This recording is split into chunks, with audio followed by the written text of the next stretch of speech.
किया है। हेमंत जी, आपके पास आ रही हूँ पहले कि मान लीजिए कि 200 आ जाता है तो भी सरकार बनाने की कोशिश बीजेपी करेगी, लेकिन सवाल ये है कि सुप्रीम कोर्ट एक कॉन्स्टिट्यूशनल अथॉरिटी के बिना पर कैसे इंटरवीन करेगा। आप हाल में देखिए जो हियरिंग्स हुई है, चाहे वो वोटर टर्नआउट का मामला हो, चाहे ईवीएम्स और वीवीपैट का इशू हो, बार बार सुप्रीम कोर्ट ये कहता है कि भाई हमें संदेह नहीं खड़ा करना चाहिए चुनाव आयोग पर।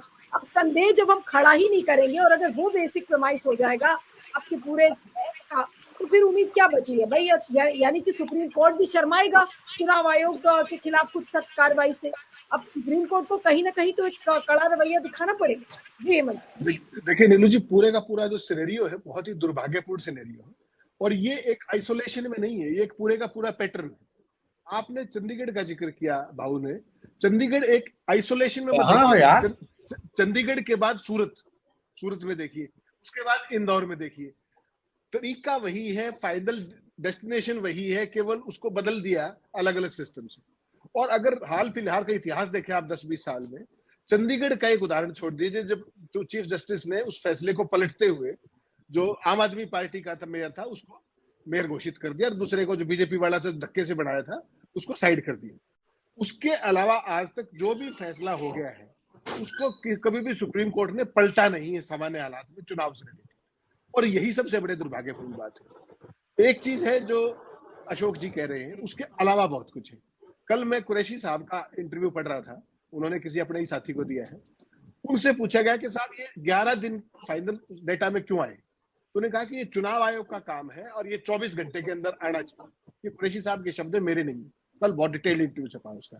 उन्होंने कहा कि अगर ये नहीं आया है तो इलेक्शन कमीशन को इसका जवाब देना चाहिए देश की जनता को।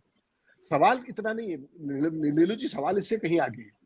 1,07,00,000 वोट कितने होते हैं, इसका पूरा पैटर्न समझिए आप क्या है। देश के अंदर चुनाव का टाइम 5 बजे तक और 6 बजे तक होता है, ठीक। और जब चुनाव का टाइम है 6:30 बजे तक जो आखिरी वोटर वहां पर आ गया है पोलिंग बूथ पर, उसको पर्ची देकर के दरवाजा बंद कर दिया जाता है। उन सबको वोट देने का अधिकार है जो लास्ट मोमेंट से पहले आ जाते हैं। चुनाव आयोग अब तक क्या करता है इसको समझना पड़ेगा आपके दर्शकों के लिए।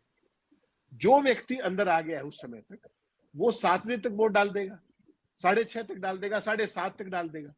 चुनाव आयोग का पैटर्न क्या रहा है आज तक, हमने इलेक्शन कमीशन इतने लंबे समय तक कवर किया। 7 बजे एक फिगर देता था चुनाव आयोग कि इतने बजे तक इतने वोटिंग हो गई है, और उसके बाद रात को 11 बजे या सुबह लेटेस्ट बाई 9 बजे तक फाइनल फिगर आ जाता था उसी फार्म 17C के जरिए, ठीक। उस टाइम ना तो डिजिटल इंडिया था ना कुछ था, सारी की सारी चीजें डिस्ट्रिक्ट इलेक्टोरल अफसर के थ्रू आती थी। अब ऐसा क्या हो गया कि डिजिटल इंडिया आने के बावजूद आपको 11 दिन लगे वो डेटा देने में, और वो भी डेटा परसेंटेज में दिया, आप नंबर ऑफ वोट्स में नहीं दिया। ये अपने आप में एक बहुत भयंकर घोटाला है। और अगर अपने एक जो साथी है, कई बार अपने चैनल पे भी आती है, पूनम अग्रवाल, उन्होंने अगर 2019 में इस बात को एक्सपोज किया था, आपको ध्यान होगा, जब उन्होंने कहा कि जितनी वोट पड़ी है और जो वोट काउंट हुई है उनमें बहुत मैसिव डिफरेंस है। आपको ध्यान होगा पूनम अग्रवाल ने अपने ही शो पे कहा था यार। तो चुनाव आयोग ने क्या किया कि उसको ठीक करने की बजाय उस डेटा को हटा दिया अपनी वेबसाइट से।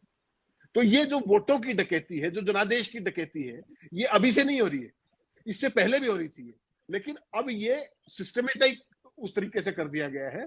1,07,00,000 वोट, आप मुझे बताइए 7 बजे के बाद गिर सकती है क्या? 1,07,00,000 वोट कितनी होती है? 6 से 7% जो अब तक पोलिंग हुई है। तो इतना बड़ा डेटा तो किसी को भी सरकार बनाने की, उनको कुछ करने की जरूरत ही नहीं। जब एक व्यक्ति बूथ में आकर के 8 वोट डाल सकता है कैमरे के ऊपर, और फिर उसको फ्लॉन्ट कर सकता है कि देखिए मैंने 8 वोट डाली है, तो उस बूथ का वोट इलेक्शन आपने कैंसिल किया क्या? आपने अरेस्ट कर लिया, ठीक किया, सस्पेंड कर दिया, ठीक कर दिया, लेकिन क्या उस बूथ का पोलिंग कैंसिल हुआ? क्या आपने पूरे एरिया की जांच करवाई, कहां ये हुआ है? तो ये तो लोकतंत्र का मजाक है। 1,07,00,000 फिगर छोटा नहीं है नीलू जी। जब 5 बजे के बाद या 6 बजे के बाद जब आपका चुनाव खत्म हो रहा है, 7 बजे चुनाव आयोग एक फिगर डिक्लेयर करता था, वो भी बंद कर दी, नहीं करते, और 11 दिन के बाद उसको वो डिक्लेयर करते हैं, फिर 4 दिन के बाद करते हैं। अगर 4 दिन में संभव था तो 11 दिन पहले में क्यों लगे? कोई सवाल जवाब है ही नहीं। चुनाव आयोग शेरो शायरी करते हैं बैठ करके। तो ये जो हिंदुस्तान के चुनाव का जो सबसे बड़ा पर्व है लोकतंत्र का, इसका मजाक बना करके रख दिया है। वो 171 और बाकी चीजें तो बाद में आएंगी। इन हालात में कोई चुनाव कैसे जीत जाएगा जब एक बूथ पे 8 वोट मैं ही डाल के आ रहा हूं, मैं साइकिल डाल रहा हूं, कमल निकल रहा है, कोई पूछने वाला ही नहीं। लोग बाहर खड़े होकर नारे लगा रहे हैं, अंदर पोलिंग हो रही है, 144 लागू है, प्रधानमंत्री जी वहां पर रोड शो की टाइप की बात कर रहे हैं वोट डाल करके। तो हो क्या रहा है ये? आपने देखा वहां पर ना अमित शाह प्रधानमंत्री कैसे देखा था आपने जब वोट डाली थी, वहां पर कमल के फूल अंदर बूथ के अंदर पेन पे लेके जा रहे हैं, ये हो क्या रहा है? और चुनाव आयोग चुप है, किसी मशीनरी की हिम्मत नहीं है। तो इस चुनाव का मजाक तो बना ही दिया गया है, लेकिन अब भी वक्त है, जो मैं पहले उसमें स्लॉट में कह रहा था कि अब भी जो अपोजिशन पार्टियां हैं वो 17C और सारी चीजों को लेकर के जागरूक हो जाए, एक एक चीज को वो करें। और क्या पता इस 17C का भी ये क्या हासिल कर दिया हो इन्होंने अंदर खाने, वो भी कोई नहीं जानता।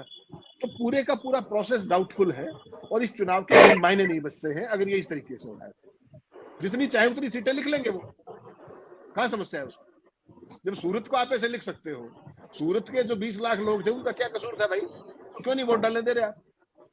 और जो कह रहे थे कि उनको रेस्ट हाउस में छुपा दिया जाएगा, फार्म हाउसेस में, सूरत में तो अशोक जी फार्म हाउस में भी छुपाया था, क्राइम ब्रांच ने फोन की लोकेशन ढूंढ के उठा लिया उसको, बीएसपी वाले को। बिल्कुल बिल्कुल। तो आप तो यहाँ तो कुछ भी संभव है ना। इंदौर में भी ऐसा ही हुआ, फोन की लोकेशन ले लेकर के पुलिस ने पकड़े हैं वो, ये सारी स्थितियां हैं। तो इसमें तो आप सुप्रीम कोर्ट क्या कहता है कि साहब ये तो हो गया, अब हम क्या करें, रेट्रोस्पेक्टिव इफेक्ट से हम कुछ नहीं कर सकते। रेट्रोस्पेक्टिव इफेक्ट से आप इंटरवेंशन नहीं करेंगे तो यही होगा जो सूरत में हुआ। हाई कोर्ट तो चलो आजकल जैसे हैं वो तो भगवान ही मालिक है, कम से कम सुप्रीम कोर्ट तो उसको कॉन्फिडेंस लेना चाहिए था खुद ही कि ये हो क्या रहा है। जिस तरीके से लोगों को उठा उठा करके उन्हें नॉमिनेशन वापस कराए गए हैं, इसका कोई मतलब नहीं है। तो कुल मिलाकर के पूरा जो प्रोसेस था वो डाउटफुल कर दिया गया है, and it has remained Indian democracy. This is very unfortunate.